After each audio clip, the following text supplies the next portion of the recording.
Good morning students. हम कक्षा 11वीं के सेकंड लेसन स्वतंत्रता के बारे में पढ़ रहे थे। तो बच्चों, हमने पढ़ा था कि स्वतंत्रता के दो रूप होते हैं, नकारात्मक और सकारात्मक। तो हमने एक बार दोबारा से चर्चा कर लेते हैं। हमने पढ़ा था नकारात्मक स्वरूप जो होता है उसमें होता है कि एक आदमी जिसे कुछ भी करने की छूट हो। तो कुछ विद्वान ऐसे हैं जो जॉन स्टुअर्ट मिल है, उनका मानना है कि इंसान को प्रत्येक प्रकार की स्वतंत्रता मिलनी चाहिए, उस पर कोई भी बंधन नहीं होना चाहिए, चाहे वो अच्छा ही क्यों ना हो।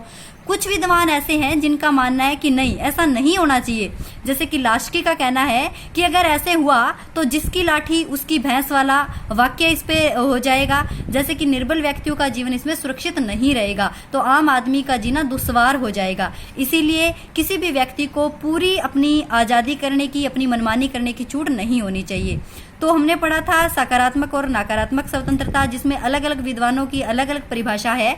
और आज हम पढ़ते हैं कि जो स्वतंत्रता होती है उसके प्रकार कितने होते हैं। तो देखिए, स्वतंत्रता कई प्रकार की होती है। हम शुरू करते हैं। पहली होती है प्राकृतिक स्वतंत्रता, यानी कि एक इंसान जब जन्म लेता है तो उसे प्रकृति से कुछ चीजें समान रूप से मिली होती है, वो होती है प्राकृतिक स्वतंत्रता, जो बचपन से ही वो अपने आप में आजाद होता है। परंतु आजकल ये स्वतंत्रता मान्य नहीं है बच्चों। सेकंड है नागरिक स्वतंत्रता, यानी कि एक व्यक्ति को एक समाज में रहते हुए एक नागरिक होने के नाते कुछ स्वतंत्रताएं और अधिकार दिए जाते हैं, उसे कहा जाता है नागरिक स्वतंत्रता। जैसे उसे घूमने फिरने का अधिकार है, बोलने का अधिकार है, उसे संपत्ति रखने का अधिकार है, वो अपनी मर्जी से इधर उधर जा सकता है। तो ये होती है नागरिक स्वतंत्रता।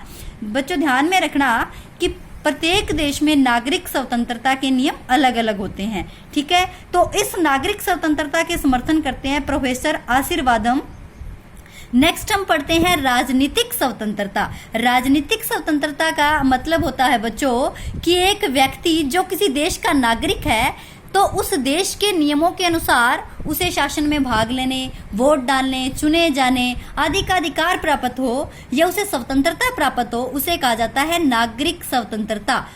तो नागरिक स्वतंत्रता का मतलब एक व्यक्ति अपने देश की शासन व्यवस्था में भाग ले सकता है, प्रार्थना पत्र देने का अधिकार, सार्वजनिक पद प्राप्त करने का अधिकार, सरकार की नीतियों की आलोचना करने का अधिकार, एक दल बनाने का अधिकार, चुनाव लड़ने का अधिकार, ये सब आते हैं बच्चों राजनीतिक स्वतंत्रता में। यानी कि आप राजनीति में भाग लेने के लिए राज्य द्वारा दी गई कंडीशन के अनुसार पूरी तरह से आप स्वतंत्र हो, उसे कहा जाता है राजनीतिक स्वतंत्रता।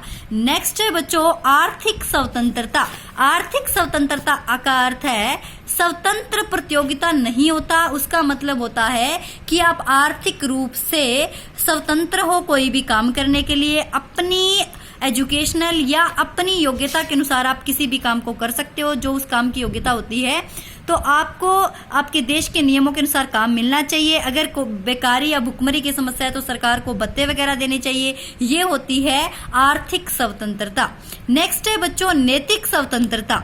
नैतिक स्वतंत्रता का अर्थ है कि व्यक्ति को सत्य असत्य, उचित अनुचित, अपनी मर्जी से सही और गलत का निर्णय लेने का जो अधिकार प्राप्त हो, स्वतंत्रता प्राप्त हो, उसे कहा जाता है नैतिक स्वतंत्रता। तो कुछ विद्वान जैसे ग्रीन, बोसांके आदि लेखकों ने इस पे जोर दिया है कि आदमी को नैतिक स्वतंत्रता प्राप्त होनी चाहिए।